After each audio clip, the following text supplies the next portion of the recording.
কতদিন পরে থাকো, কী করো সব জানে। ওকে এমন একটা ব্যবস্থা করো যেখানে কেউ জানবে না।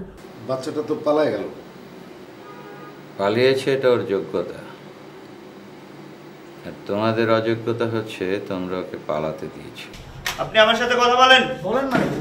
আরে আপনাকে থানায় যেতে হবে। দাঁড়া দাঁড়া।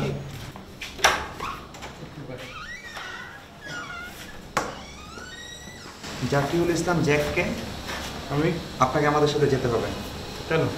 আপনার নামে ওয়ারেন্ট আছে। আচ্ছা একটু বসেন। না না সময় নেই, চলেন। আচ্ছা আমি কি একটা ফোন করতে পারি? দেখি আপনার ফোনটা।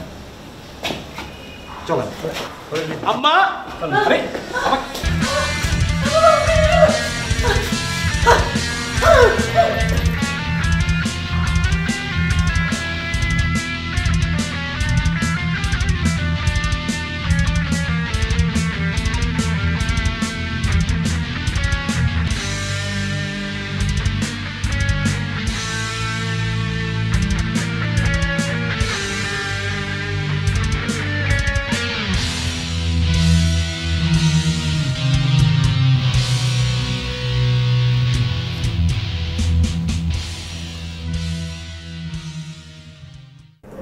কিসের পড়াশোনা করেছো তুমি?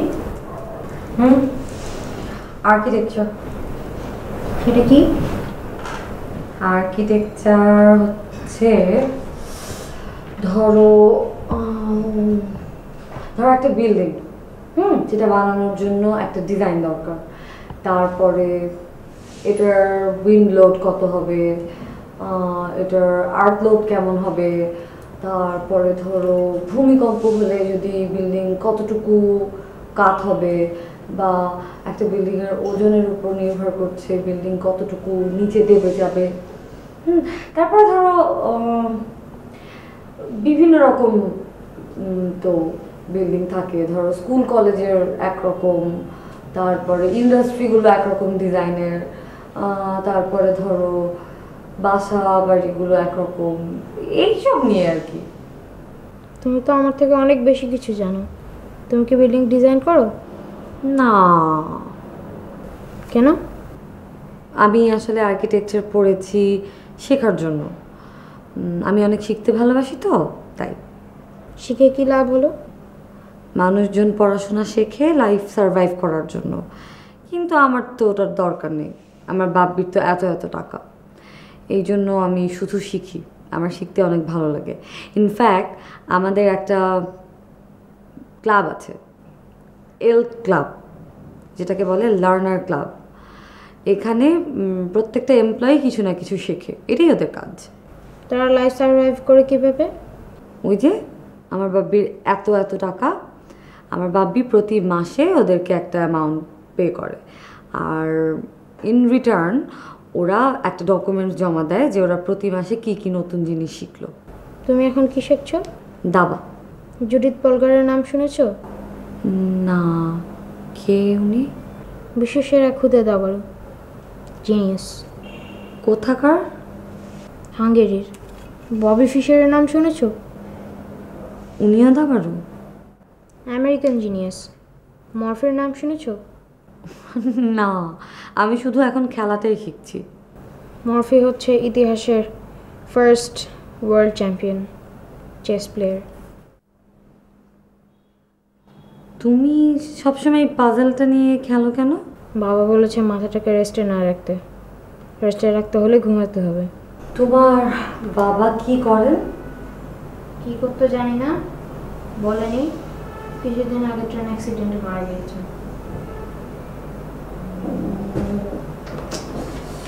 সো সরি বেটা। আচ্ছা, তোমাকে যে কয়েকদিন আগে কারা যেন কিডন্যাপ করেছিল, এরা কারা? তুমি আগে দাবাটা ভালো করে শিখে নাও, তারপর তুমি নিজেই বুঝতে পারবে তারা কারা এবং কেন কিডন্যাপ করেছিল আমাকে। কি?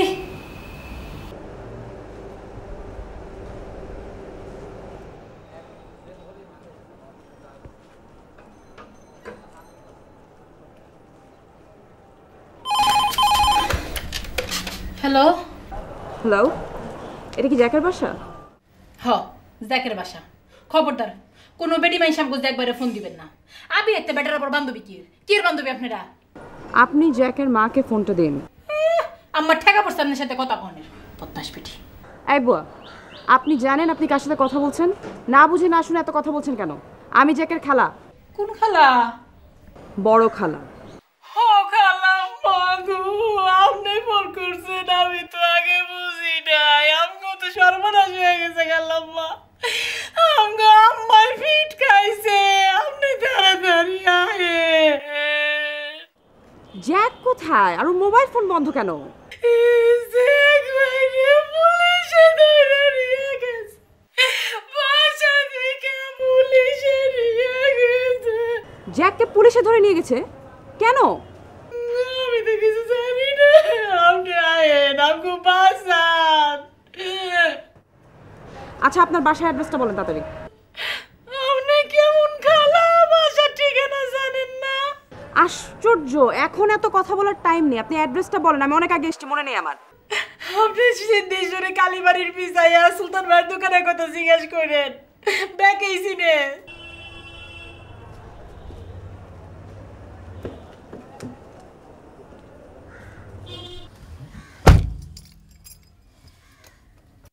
হ্যাঁ, আসসালামু আলাইকুম পল্টন থানা। ওয়ালাইকুম আসসালাম, আমি ইমরুল কায়েস, ডিএসি মেম্বার বলছি। জি বলেন। আমাকে একটু ওসি সাহেবকে কানেক্ট করুন প্লিজ। দিচ্ছি, লাইনে থাকেন। থানায় ওসি।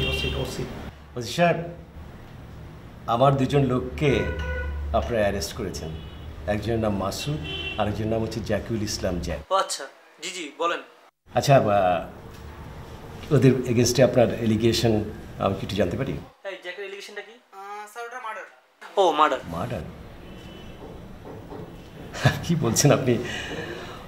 ওরা আমার অথরাইজড পারসন, আমি ওদেরকে দীর্ঘদিন থেকে চিনি। আর জ্যাককে চেনে না স্টক এক্সচেঞ্জের ওয়ার্ল্ডে এমন কেউ নেই।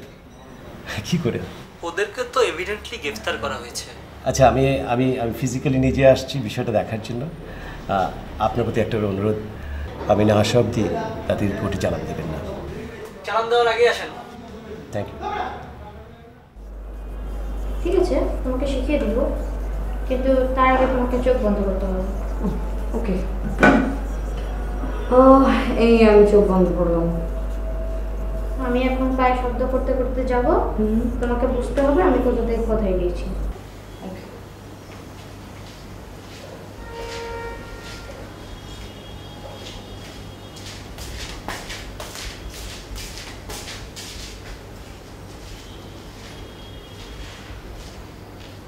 বলো আমি কোথা থেকে কোথায় গিয়েছি? তুমি এই আলমিরা থেকে এই দরজা পর্যন্ত গিয়েছি। রাইট, এটাকে বলে কান দিয়ে দেখা। কান দিয়ে দেখা। এবার আমি এত জোরে না, আরো আস্তে সাউন্ড করব, এবং আমি কোথা থেকে কোথায় গেছি এটা তোমাকে বলতে হবে। চোখ বন্ধ করো। আচ্ছা, আমার চোখ বন্ধ করুন।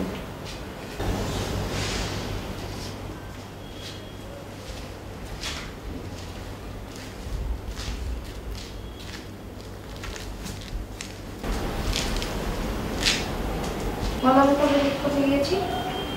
তুমি ওখান থেকে আস্তে আস্তে এইদিকে এসছো, রাইট? ওটাই উল্টো, আমি তোমার এখান থেকে ওদিকে গিয়েছি। তার মানে তোমাকে আরো বেশি প্র্যাকটিস করতে হবে। তো আমাকে তুমি বলো তো, তুমি এত কিছু কেমন করে শিখলে? ছোটবেলায় আমার বাবা শিখিয়েছিল আমাকে। আচ্ছা আচ্ছা, ছোটবেলায় তোমার বাবা তোমাকে শিখিয়েছে, তার মানে তো এখন তোমার বড় বেলা চলছে, তাই না? আমার বাবা কোনো জিনিস দুইবার শেখায় না, একবারই শেখায় সেটা। ও আচ্ছা, তাহলে তুমিও তো আমাকে কখনো একবারের জিনিস দুইবারে শেখাবে না, তাই না? ওকে, আমি তাহলে একবারই শিখে নিব। আমি অন্ধকারের মধ্যে কোথায় টুথব্রাশ, কোথায় পেস্ট, কোথায় সাবান, কোথায় শ্যাম্পু, সারানা সব কিছু করে নিতে পারি। রিয়েলি? ইয়েস। আমার ধারণা আমিও পারবো। তুমি অবশ্যই পারবে, কারণ তুমি লার্নার্স ক্লাবের একজন মেম্বার। তাহলে আমি একটু চেষ্টা করি, না? ওকে। এটা হচ্ছে আমার ড্রেসিং টেবিল, এইটা হচ্ছে আমার ব্রাশ। এই যে আমি চুল ব্রাশ করে দিচ্ছি, আমি আমার ড্রেসিং টেবিলে রাখলাম। আর এটা হচ্ছে তুমি, আর এটা আমার আলমিরা। এখন আমি আমার খাটের দিকে যাচ্ছি। ওকে, খাটের দিকে গেলাম। এটা হচ্ছে আমার খাট, রাইট?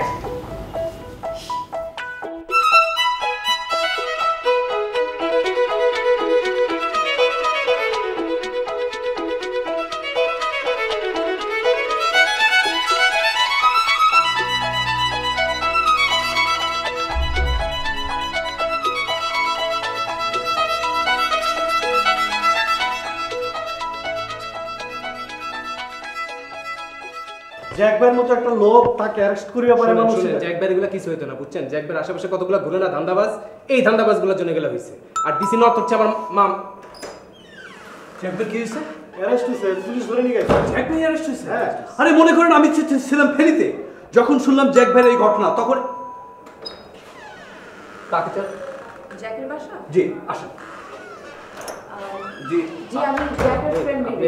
ঘটনাটা কি? না ঘটনা কি মানে বুঝছেন, আমি তো ছিলাম সেই সময় ফেরিতে। কখন হয়েছে? ফোন দিবা না, বলতে বলতে পারলাম মানে আমি ফোন দিবা আমি তো ফেরিতে। মাসুদ নামে একজন অ্যারেস্ট। ওই যে মাসুদ যিনি অ্যারেস্ট হয়েছেন, ওনার অ্যারেস্ট হওয়ার পরে জ্যাক সাহেব এখন আমি তো ফেরিতে থেকে আপনি তখন আমার ফোন দেওয়া উচিত ছিল। খালাম্মা মনে হয় ঘরে আছে। এই খালাম্মা ওই যে ঘরে আছে, ঘরে যান। আপনি আমার সাথে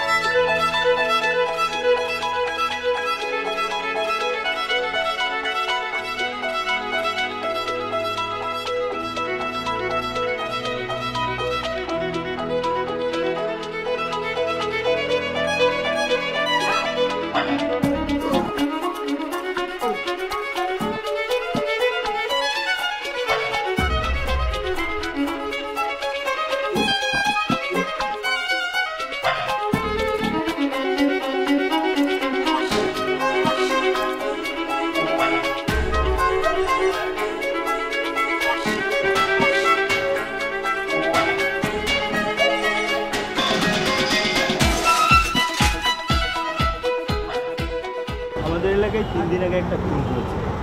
যাকে খুন করা হয়েছে, খুনের আগে তার নাম্বারে 19 বার কল দেওয়া হয়েছে। যে মোবাইল দিয়ে কল দেওয়া হয়েছিল সেই মোবাইলটা আমরা মাসুদের কাছ থেকে উদ্ধার করেছি। তো সেই ভিত্তিতে মাসুদকে গ্রেপ্তার করা হয়েছে। কারণ মাসুদ তো অত্যন্ত ধুরন্ধর এবং চালাক একটা ছেলে। সে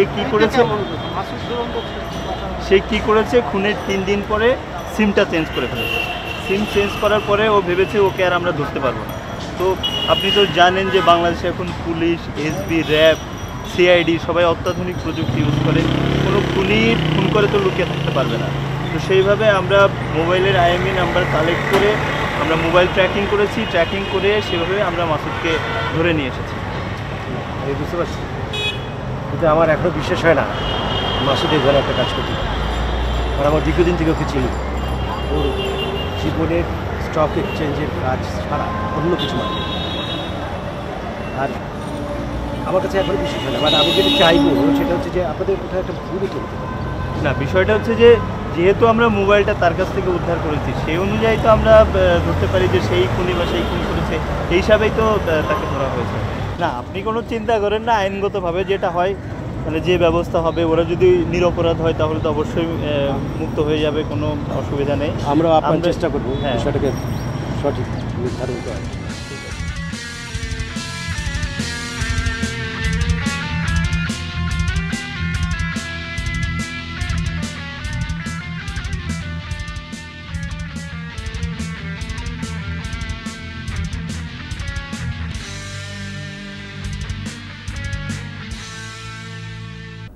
তুমি কি মানুষের মনের কথা বুঝতে পারো? Mind reading? হ্যাঁ। না, আমি পারি না। তুমি পারো? হ্যাঁ। তুমি পারো? হ্যাঁ। কিভাবে? আমিও এটা শিখতে চাই। চাইলেই তো শেখা যায় না। এটার জন্য তোমাকে দাবা খেলাটা খুব ভালো করে বুঝতে হবে। এই দাবা খেলা তো আমি এখনো খেলছি, আমি তো শিখছি, কিন্তু মাইন্ড রিডিং এটা কেমন করে সম্ভব? এটার জন্য অনেক মনোযোগ দরকার। তুমি জানো আমি খারাপ মানুষদের গা থেকে গন্ধ পাই? কি? খারাপ মানুষের গা থেকে গন্ধ পাও? হ্যাঁ। কেমন করে? এই গন্ধটা তো আমি নাক দিয়ে নিই না, এটা দিয়ে আমি মাথা দিয়ে নিই। ও আচ্ছা, হ্যাঁ হ্যাঁ, আচ্ছা মাথা দিয়ে।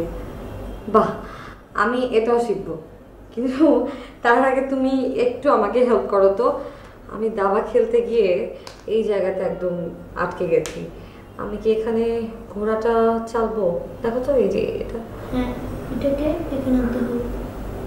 ওকে, এরপরে এই শূন্যটাকে 2 ঘষানো দেবো।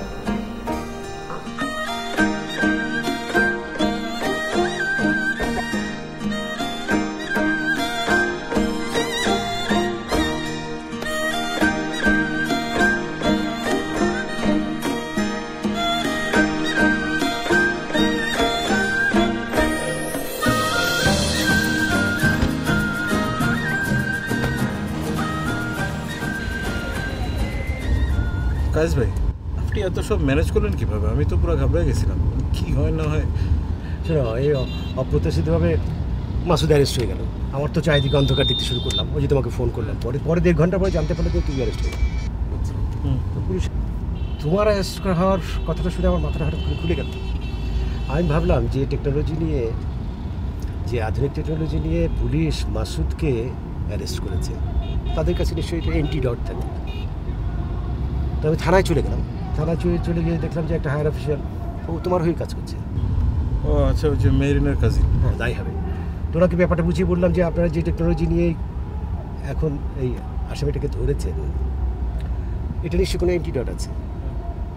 তখন সে আমাকে প্রশ্ন করে যে এমনও হতে পারে যে এই ফোনটা আসলে ওর নয়, কয়েকদিন আগে অন্য কারো ছিল।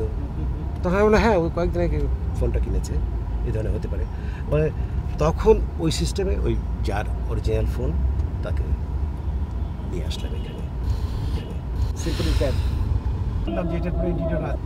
হ্যাঁ মাসুদ বস, তোমাকে বলি, এই যে সামান্য কত টাকা বাঁচানোর জন্য 9,500 টাকার সেলফোন তুমি 1500 টাকা দিয়ে কিনে যে মজা করেছো, সে মজা ডবল বেরিয়ে গেছে তো। বুঝতে পারিনি বস, সস্তার 3 অবস্থা। এক্স্যাক্টলি, এই যে অনেক জটিল ঘটে, যেটির একটা ওত মাত্র।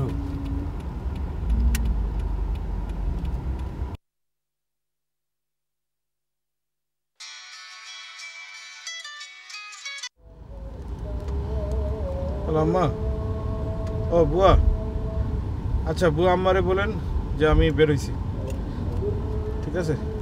তো যাই হোক, নাও ইজ অল ক্লিয়ার। আজকে তোমাদেরকে আমি ট্রিট করবো ইন এ গুড রেস্টুরেন্ট,